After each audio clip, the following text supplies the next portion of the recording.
মেসির দেশ আর্জেন্টিনার পতাকা লাগাতে গিয়ে 4 হাত পা হারিয়েছিলেন ফেনীর আব্দুল মতিন।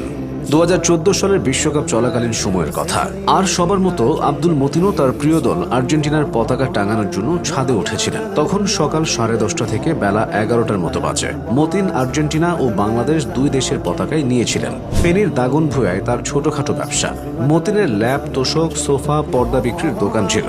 সেই দোকানের 3 তলা ছাদের উপর পতাকা টাঙানোর ইচ্ছে ছিল, তবে ছাদে জমেছিল বৃষ্টির পানি, পাশে বিদ্যুতের লাইনও ছিল। মতিন এসবের কিছুই অতটা খেয়াল করেননি। একটি অ্যালুমিনিয়াম রডের মাধ্যমে তিনি পতাকা টানাচ্ছিলেন। হঠাৎ বিদ্যুতের প্রধান সঞ্চালন লাইনের সঙ্গে লেগে যায় অ্যালুমিনিয়ামের রডটি। তারপর যা হবার তাই। মতিনের জীবনের সবচেয়ে বাজে সময়টি আসে তখন।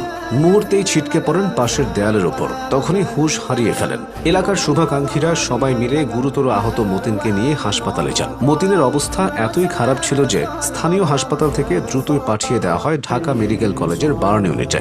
সেখানে চিকিৎসা চলে। ইনফেকশন হওয়ায় কোনো হাত পা রক্ষা করা যায়নি বলে কেটে ফেলতে হয়। দীর্ঘ 3 মাসের চিকিৎসা শেষে বাড়ি ফিরে আসেন 4টি হাত পা বিহীন মতিন। পুরো চিকিৎসায় 7 থেকে 8 লাখ টাকা খরচ হয়। এরপর শুরু হয় মতিনের বেঁচে থাকার যুদ্ধ। হাত পা হারিয়ে তিনি একেবারে কর্মশক্তিহীন হয়ে পড়েন। তাছাড়া চিকিৎসার খরচ মেটাতে গিয়ে দোকান সহ যা কিছু